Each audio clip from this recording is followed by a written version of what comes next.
사도 바울은 로마 교회 이방인 성도들이 하나님을 알 때 하나님을 바르게 알도록 가르쳐 주기 위해서 이 편지를 썼습니다. 오늘 말씀의 요절은 22절이죠. 하나님의 인자하심과 준엄하심을 보라.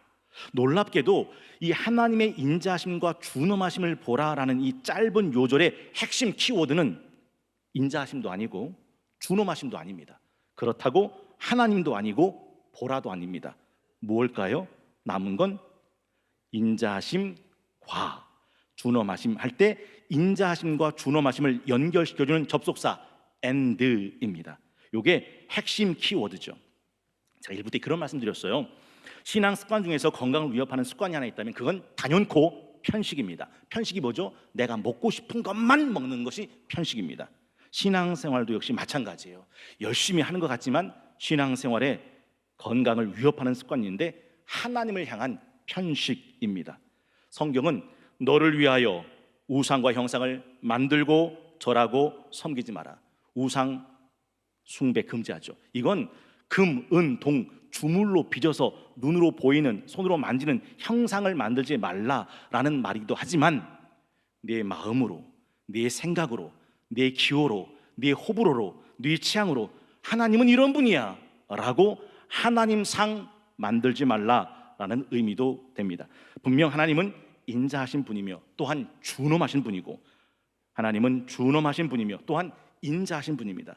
그런데 어떤 사람은 하나님 하면 온통 사랑의 하나님으로 떡칠을 하고 그 하나님이 내가 섬기는 하나님이라고 말하고, 어떤 사람은 하나님은 공의, 정의라는 하나님으로서 엄격한 하나님을 말하기도 합니다. 그러나 진짜 하나님을 만나고 진짜 하나님을 섬기기 원한다면 그 인자하심과 그 준엄하심 두 속성을 다 말할 때 하나님을 하나님 되게 만드는 속성이 된다라는 거죠. 저는 늘 이 두 가지를 말할 때 드는 비유가 있어요.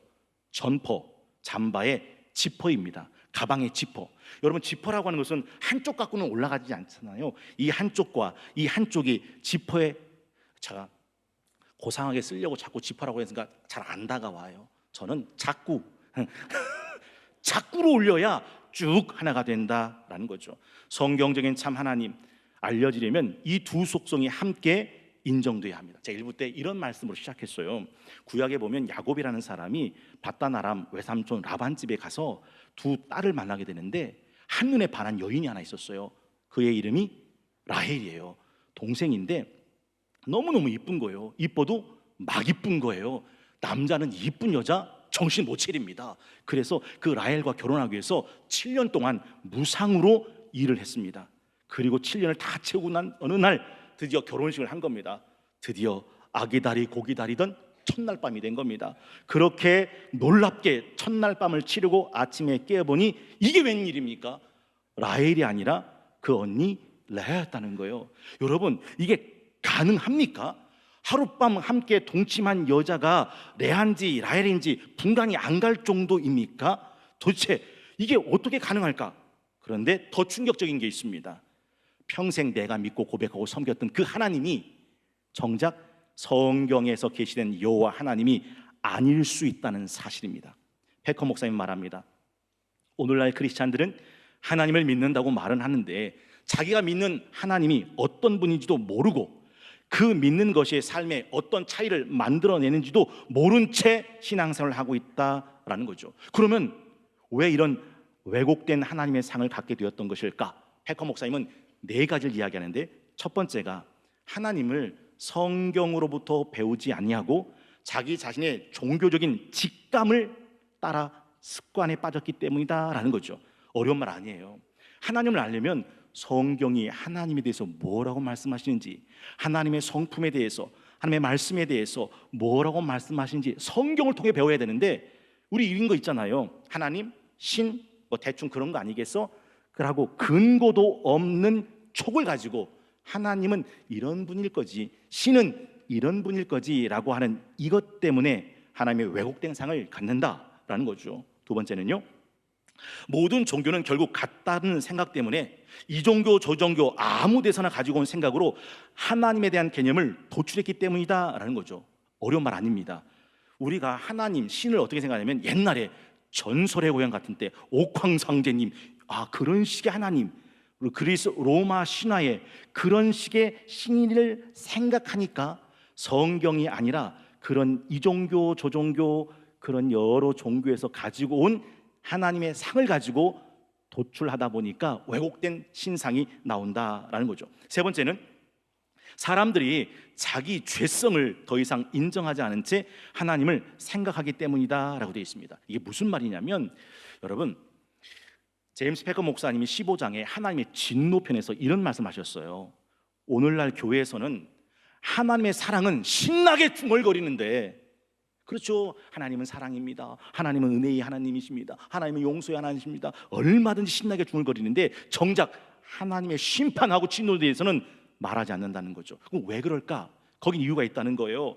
오늘날 이 시대는 부끄러운 줄도 모르고 탐욕, 교만, 성적 타락, 방자함의 세상에 자신의 지조와 절개를 다 팔아먹었기 때문에 하나님의 심판과 진노, 이 어미에 대해서는 말하지 않는다는 거죠. 이게 이런 죄성으로 바라본 하나님의 상은 구부러질 수밖에 없어요. 1부 때 제가 이걸 이렇게 설명해 드렸어요. 물컵에다가 젓가락을 딱 담그면 그 젓가락이 어떻게 보이냐면 구부러져 보여요. 왜냐하면 빛의 굴절 현상 때문에 그렇죠. 우리 죄성으로 바라보는 하나님의 상도 이렇게 왜곡되게 보인다라는 거죠. 그리고 네 번째가 있는데, 왜 하나님의 상이 이렇게 굽어질까? 하나님의 인자라는 개념과 하나님의 준엄이라는 개념을 분리시키려는 습관 때문에 그렇다라는 거죠. 제가 1부 때 이걸 이렇게 설명해 드렸어요. 피자나 식빵을 먹을 때 다 먹어야지. 안 좋은 버릇이 뭐냐면 그 알맹이는 먹고 피자의 겉 테두리는 안 먹고 내버리는 거예요. 식빵 그 안에 부드러운 부분은 먹고 겉 테두리는 내버리는 거예요.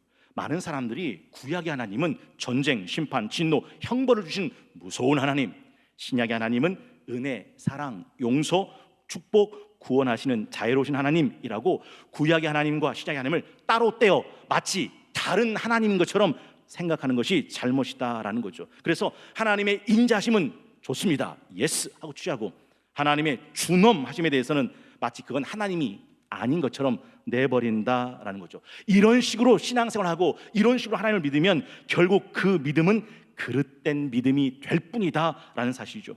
하룻밤 동침한 여인이 라헬이 아니라 레아였던 것보다 더 황당한 일이 뭡니까? 평생 내가 믿고 섬겼던 그 하나님이 정작 성경의 여호와 하나님이 아니라 내가 내 머릿속으로 만들어낸 허수아비 같은 하나님이었다는 사실이 드러날 때 이것보다 더 황당한 일은 없다라는 거죠. 오늘날 대부분의 사람들은 하나님의 진노와 심판이라는 개념을 모두 다 내다 버렸습니다. 그래서 하나님의 성품 중에 준엄하심은 찾아보기 어렵고 멋대로 하게 내버려두는 관대함으로 덕질해 놓은 하나님만 남았다라는 거죠. 그래서 패커 목사님은 이걸 산타클로스 할아버지 같은 하나님이다라고 말해요. 여러분, 산타클로스 하면 어떤 느낌이 드세요? 무한히 참고 허허허 웃으면서 마음씨 좋기만 한 인자하신, 마치 KFC 치킨집에 눈이 오나 비가 오나 바람 부나 하얀 양복 입고 안경 쓰고 씩 웃으면서 웃고 있는 할아버지 같은 그런 하나님으로 만들어 놓는다라는 거죠. 사실요, 이렇게 하나님을 생각해 보면 이런 왜곡된 하나님은 칡 넝쿨만큼이나 뿌리 뽑기 어려운데, 이렇게 하나님의 상이 굳어지면 진짜 기독교는 그냥 죽어 없어져 버린다 이라는 거예요. 왜? 기독교의 본질은 예수 그리스도의 십자가에서 이루신 죄를 구속한 구속 사역을 통한 죄 사함을 믿는 거지, 이런 산타클로스, KFC 인자하고 웃기고 있는 할아버지 같은 분을 믿는 게 아니기 때문에 그렇다. 여러분, 산타클로스에는요 죄 문제는 거론되지도 않습니다. 아니, 속죄는 필요도 없습니다. 하나님의 은총은 하나님의 명령을 지키는 사람이나 아니면 그 명령을 개무시하는 사람들에게나 똑같이 임하게 된다라는 거죠. 여러분, 인자다라는 말 들으면 어떤 느낌이 드세요? 인자가 뭐예요? 라고 물으면 설명하실 대답이 있으시냐라는 거죠. 하나님은 모세에게 당신이 얼마나 선하신 분이신지를 출애굽기 34장 6절 7절에서 이렇게 드러내 보여주셨습니다. 여호와께서 그의 앞으로 지나시며 선포하시되 여호와라 여호와라, 자비롭 은혜롭 노하기를 더디하고 인자와 진실이 많은 하나님이라, 인자를 천대까지 베풀며 악과 과실과 죄는 용서하리라. 하나님은 이 하나님의 선하심을 맛보아 알지어다 라고 말씀하십니다. 질문이 있습니다. 그 하나님의 선하심을 맛보아 보신 적 있으세요? 내 삶의 어느 순간, 어느 시간, 어떤 공간, 어떤 사건 속에서 우와, 자비로우신 하나님, 은혜로우신 하나님, 노하기를 더디하시고 인자와 진실이 많으신 그 하나님, 인자를 천대까지 베풀어 주시며 악과 과실과 죄를 기꺼이 용서하시는 그 하나님의 인자하심을 내가 맛본 적이 있으시냐는 거예요. 시편 18편에 보면 다윗은 그 하나님의 인자를 이렇게 맛보고 노래합니다. 하나님의 도는 완전하고 여호와의 말씀은 순수하니 그는 자기에게 피하는 모든 자의 방패시로다.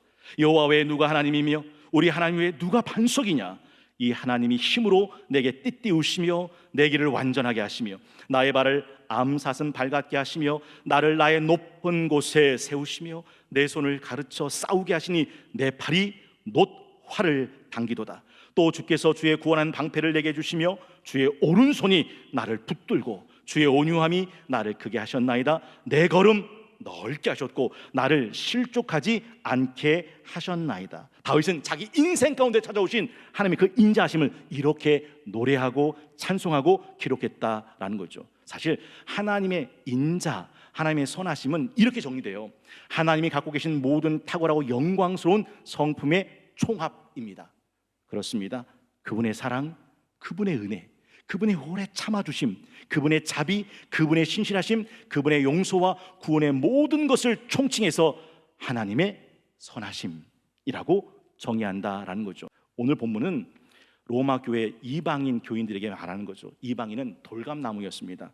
그런데 하나님께서 이 돌감나무 이방인을 하나님의 참 감람나무에다가 접붙여 하나님의 구원받는 공동체가 되게 하셨다라는 거예요. 여러분, 우리가 불렀던 찬양이 310장 찬양 아닙니까? 아, 하나님의 은혜로 이 쓸데없는 자, 아, 하나님의 은혜로 이 쓸데없는 자, 왜 구속해 주는지 난 알 수 없도다. 하나님은 이 세상의 어떤 분보다 인자하시고 또 자비로우시고 선하신 분이시다라는 것을 우리가 기억해야죠. 두 번째가 하나님은 준엄하신 분이시다라는 거죠. 오늘 본문에 로마서 11장 22절의 핵심 요절 중에 준엄하심이라고 하는 단어는 cut off예요. 무슨 말입니까? 잘라내다, 찍어내다, 끊어내다라는 뜻입니다. 이게 뭐냐면 하나님의 그 선하심과 인자하심을 멸시하는 자들에게 그 인자를 거두어 들이시는데 단호하시다라는 거죠. 아까 하나님의 선하심을 출애굽기 34장 6절 7절은 이렇게 말한다고 했잖아요. 자비롭고 은혜롭고 노하기를 더디하고 인자와 진실이 많은 하나님이시다. 인자를 천대까지 베풀며 악과 과실과 죄를 용서하신다. 그러나 벌은 면제하지는 않고 그러나 아버지 악행을 자손 3세대까지 보응하리라. 이게 하나님의 준엄하심이다라는 거죠. 여러분, 나훔서를 읽어보셨을 거예요. 복음과 나훔서에 깊이 풀었던 말씀이죠. 나훔서 1장 2절에서부터 8절에 보면 하나님의 택한 자에게 하나님이 어떻게 인자하신지, 하나님을 대적하는 자에게 하나님이 얼마나 준엄하신 분인지를 이렇게 말씀합니다. 한번 들어보세요. 여호와는 질투하시며 보복하시는 하나님이시니라. 여호와는 보복하시며 진노하시되 자기를 거스르는 자에게 여호와는 보복하시며 자기를 대적하는 자에게 진노를 품으시며 여호와는 노하기를 더디하시며 권능이 크시며 벌 받을 자를 결코 내버려 두지 아니하시니라. 여호와의 길은 회오리 바람과 광풍에 있고 구름은 그의 발에 티끌리로다. 그는 바다 꾸짖어 그것 말리시고 모든 강 말리시나니 바살과 갈멜이 쇠하며 레바논 꽃이 시드는도다. 그로 말미암아 산들이 진동하며 작은 산들이 녹아내리고 그 앞에서는 땅 곧 세계와 그 가운데 있는 모든 것들이 솟아오르는도다. 누가 능히 그 분노 앞에 서며 누가 능히 그 진노를 감당하랴. 그의 진노가 불처럼 쏟아지니 그로 말미암아 바위들이 깨지는도다. 여호와는 선하시며 환난 날의 산성이시라. 그는 자기에게 피하는 자들을 아시니라. 그가 범람한 물로 그곳을 진멸하시고 자기 대적들을 흑암으로 쫓아내시리라. 여러분, 영생이 뭡니까? 유일하신 참 하나님과 그가 보내신 예수 그리스도를 아는 것인데 내 백성이 지식이 없어 망하는도다. 네가 하나님 아는 지식을 버렸으므로 나도 너를 버려 내 제상 되지 못하게 할 것이고 네가 하나님의 율법 잊어버렸으니 나도 내 자식들을 잊어버린다 했습니다. 여러분이 알고 계신 하나님은 어떤 하나님이십니까? 자기에게 택한 자들을 선대하시되 그 인자하심이 영원하신 하나님이십니까? 자기를 대적하는 자에게 준엄하시되 바다를 말리시고 강물을 말리시고 산들을 녹아내리게 만드시는 준엄의 심판의 하나님이십니까? 이거 모르면 망한다라는 거죠. 여러분 생각을 해보세요. 예수님이 이는 내 사랑하는 아들이요 내 기뻐하는 자라 말씀하셨던 하나님의 독생성자입니다. 그 예수님을 하나님이 골고다 언덕에서 어떻게 다루셨는지 아시죠? 완전히 처참하게 가혹하게 엘리 엘리 라마 사박다니 내 하나님 어찌서 나를 버리셨는가 이 절규를 했습니다. 여러분 하나님이 예수님을 그렇게 다루셨어요. 하나님은 인자하신 분뿐 아니라 준엄하신 분이기 때문에. 근데 그 예수님을 내가 버렸어. 그러면 예수님을 버린 그 사람을 하나님이 어떻게 다루실 거라고 생각하세요? 여러분은 생각이 되십니까? 하나님의 인자하심은 크고 깊고 넓고 그렇습니다. 근데 그 크고 깊고 넓은 하나님의 인자하심을 버려요? 그땐 하나님의 준엄하심이 따라오는데 깊고 크고 넓은 인자하심을 버린 후 하나님의 준엄하심은 어떨 정도라고 생각이 되시냐라는 거죠. 들어보세요. 로마서 2장 3절에서 8절 말씀. 이 말씀 들을 때 여러분의 영혼이 두려워 떠는 은혜가 있으시길 원합니다. 이런 일을 행하는 자를 판단하고도 같은 일을 행하는 사람아, 네가 하나님의 심판 피할 줄로 생각하느냐? 혹 네가 하나님의 인자하심이 너를 인도하여 회개하게 하심을 알지 못하여 그의 인자하심과 용납하심과 길이 참으심의 풍성함 멸시하느냐? 다만 내 고집과 회개하지 아니한 마음을 따라 진노의 날 곧 하나님의 의로우신 심판이 나타나는 그날에 임할 진노를 네게 쌓는도다. 하나님께서 각 사람에게 그 행한 대로 보응하시되 참고 선을 행하여 영광과 존귀와 썩지 아니함을 구하는 자에겐 영생으로 하시고 오직 당지어 진리를 따르지 아니하고 불의를 따르는 자에겐 진노와 분노로 하시리라. 그리고 난 다음 패권은 그렇다면 그 인자하신 하나님, 그렇다면 그 준엄하신 하나님 앞에서 과연 우리는 어떻게 해야 된단 말입니까? 라는 그 질문에 세 가지로 대답합니다. 첫째, 하나님의 인자하심에 감사해야 한다. 여러분 사람은요 완악해요. 호의가 계속되면 그게 당연한 권리인 줄 주장해버립니다. 아닙니다. 하나님이 내게 주신 그 인자하심이 있다면 그걸 감사해야 되죠. 두 번째가 있는데 하나님의 인내하심에 감사해야 된다라고 말합니다. 여러분 하나님의 삶에 너무도 많은 것이 당신의 삶 속에서 하나님에 합당하지 않고 하나님이 지금 찍어내도 할 말이 없는 그런 삶을 살고 있다 하더라도 내가 지금도 살아있다는 것은 하나님이 내 삶을 참으셨다는 것이고 지금도 참고 계시다는 것을 잊지 말라고 말합니다. 여러분 내가 지금 살아있다는 것은 내 죄와 허물을 하나님께서 참아주셨다고 참고 계신다고 하는 것을 의미하는데 하나님이 나를 참아주셨다면 너도 가서 다른 사람을 참아라 라는 말씀이더라. 하나님이 널 참았는데 왜 너는 그 사람을 안 참냐? 하나님이 너를 참아주심처럼 넌 그 사람들을 참아야 된다. 그런데 만약에 하나님의 인내를 시험하려 들진 말라고 하십니다. 무슨 말이냐면 하나님이 내 평생을 참아주셨어요. 52년을. 그런데 고강희 목사, 내가 너를 참는 건 오늘까지다. 오늘이 하나님이 내게 주신 마지막 참으심이라면 나는 오늘을 놓치면 망하는 거예요. 아, 하나님은 지금까지 나를 참아줬으니까 그래도 어떻게 사람이 완벽해? 그냥 죄도 짓고 또 그렇게 살아가는 거지. 하나님이 또 참아주실 줄 믿습니다 라고 하나님의 오래 참으심을 시험하지 말라. 오늘이 하나님이 너를 참으시는 마지막 날이면 오늘 놓친 너는 망한다 라는 사실이죠. 히브리서 10장 36절에 이런 말씀, 너에게 인내가 필요한 것은 너희가 하나님의 뜻을 행한 후에 약속을 받기 위함이다 라고 말씀합니다. 오늘 본문을 잘 해석이 안 되신다고 하는 분이 계신데 어려운 말씀이 하나도 없습니다. 보세요. 11장 22절에 그러므로 하나님의 인자하심과 준엄하심을 봐라.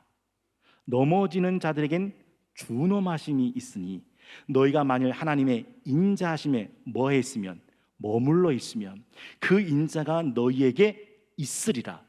그렇지 않으면 하나님의 인자하심을 멸시하고 그 인자하심을 거절하면 너도 찍히는 바 되리라. 그러니 하나님의 인자하심에 끝까지 머물러 있어라 라는 말씀이죠. 여러분, 사도행전 14장 21절 22절에 사도 바울이 전한 말씀을 들어보세요. 복음을 그 성에서 전하여 많은 사람을 제자로 삼고 루스드라와 이고니온과 안디옥으로 돌아가서 제자들의 마음을 굳게 하여 여러분의 심장에서 피를 끄내 밑줄 그어보십시오. 제자들의 마음을 굳게 하여 이 믿음에 머물러 있으라 권하고, 이 믿음에 머물러 있어라. 하나님의 인자하심에 머물러 있어라. 그 인자하심을 멸시하고 거절하면 너도 찍힌 바 되니 이 믿음에 끝까지 머물러 있어라. 마지막 세 번째가 있는데 하나님의 징계하심에 감사하라고 말합니다. 여러분 한번 여쭤볼게요. 하나님이 그렇게 인자하신 분이시군요. 하나님이 그렇게 오래 참아주시는 분이시군요. 나 그런 하나님이 너무 좋아. 그래서 여러분의 영혼이 하나님 앞에 가까워지셨습니까? 하나님의 인자하심 때문에, 하나님의 오래 참으심 때문에 하나님께 더 가까워지셨냐 하는 거죠. 하나님은 선하신 분이십니다. 하나님은 인자하신 분이십니다. 하나님은 오래 참으시는 분이십니다 라고 말하면서 내 영혼이 하나님께 가까이 나가지 않았다면 여러분은 하나님을 희롱하는 것이다 라고 말해요. 쉽게 말해볼게요. 하나님을 호구로 여기는 겁니다. 보자 하니까 보재기로 알고, 하나님이 가만히 있으니까 가만히로 하는 거죠. 하나님은 그러신 분이 아니다라는 거죠. 그래서 하나님은 그 사람을 돌이키기 위해서 편안하게 잠을 자는 침대에 가시를 집어넣는다라고 말해요. 그 가시는 내 영혼이 사망의 잠에서 깨어나도록 하나님께서 주시는 은혜다라는 거죠. 히브리서 12장 5절, 또 아들들에게 권하는 것 같이 너에게 권면하신 말씀도 잊었도다. 일러스되 내 아들아, 주의 징계하심을 경히 여기지 말며 그에게 꾸지람을 받을 때에 낙심하지 마라. 주께서 그 사랑하신 자를 징계하시고 그가 받아들이신 아들마다 채찍질 하심이라. 너희가 참음은 징계를 받기 위함이라. 하나님의 아들과 같이 너희를 대우하시나니 어찌 아버지가 징계하지 않는 아들이 있으리요. 징계는 다 받는 것이거늘 너희에게 없다면 사생자요 친아들 아니니라. 또 우리 육신의 아버지가 우리를 징계하여도 공경하였거든 하물며 모든 영의 아버지께 더 복종하며 살려 하지 않겠느냐. 그들은 잠시 자기 뜻대로 우리를 징계하였거니와 오직 하나님은 우리의 유익을 위하여 그의 거룩하심에 참여하게 하시느니라. 무릇 징계 당신 즐거워 보이지 않고 슬퍼 보이겠지만 후엔 그로 말미암아 연단받은 자들은 의와 평강의 열매를 맺느니라. 그러므로 피곤한 손 연약한 무릎 일으켜 세우고 너희 발을 위해 곧은 길을 만들어 저는 다리로 하여금 어그러지지 않고 고침을 받게 하라라고 말씀합니다. 7월 23일 하나님 하는 16번째 시간, 하나님의 인자하심과 준엄하심에 대해서 함께 나눴습니다. 여러분, 아니 어떻게 하나님이 인자하시기도 하고 준엄하시기도 하신가? 마치 모순처럼 들리죠. 근데 여러분 아시죠? 양자역학의 빛은 파동입니까? 입자입니까? 빛은 파동이기도 하고 입자이기도 해요. 그게 빛이 가지는 신비한 속성이죠. 하나님은 인자하시기도 하고 준엄하시기도 하시죠. 내가 선호하는 하나님의 성품만 고집하는 게 아니라 성경이 기록하는 하나님의 성품을 그대로 보고 믿고 고백하고 합당한 삶을 살아가는 것이 마땅하다. 여쭤볼게요. 내가 믿고 있는 하나님과 예수님이 성경 속에 기록하고 계시된 하나님과 얼만큼 싱크로율이 같습니까? 요즘은 예수님을 예수 그리스도라고 부르지 않고 예수 클로스라고 부른답니다. 왜냐하면 예수 그리스도하고 산타클로스 할아버지 할 때 산타클로스를 합친 말이래요. 예수님을 자기 식대로 사랑이라고 덕질해 놓고 있는 신앙이죠. 여러분 어떻게 생각하세요? 과연 실로 진정 내가 믿고 내가 섬기고 내가 예배하는 그 하나님이 성경에서 말씀하신 살아계신 여호와 하나님이십니까? 아니면 내 머릿속으로 하나님은 이런 분이지, 내가 만든 허수아비 같은 하나님이십니까? 그 해답은 하나님을 아는 지식 속에 들어있어요. 여러분, 자비롭고 은혜롭고 노하기를 더디하고 인자와 진실이 많은 그 하나님, 인자를 천대까지 베풀고 악과 과실과 죄를 용서하시는 하나님, 그러나 벌은 면제하지 아니하시고 아버지 악행을 자손 3, 4대까지 보응하시는 하나님을 아는 지식 위에 내 신앙을 세워갈 때 나는 진짜 성경 속에 살아계신 하나님을 섬기는 하나님의 사람이 될 수 있다라는 거예요. 이 은혜가 함께 하시는 저와 여러분 성동교회가 되실 수 있기를 주의 이름으로 축원합니다.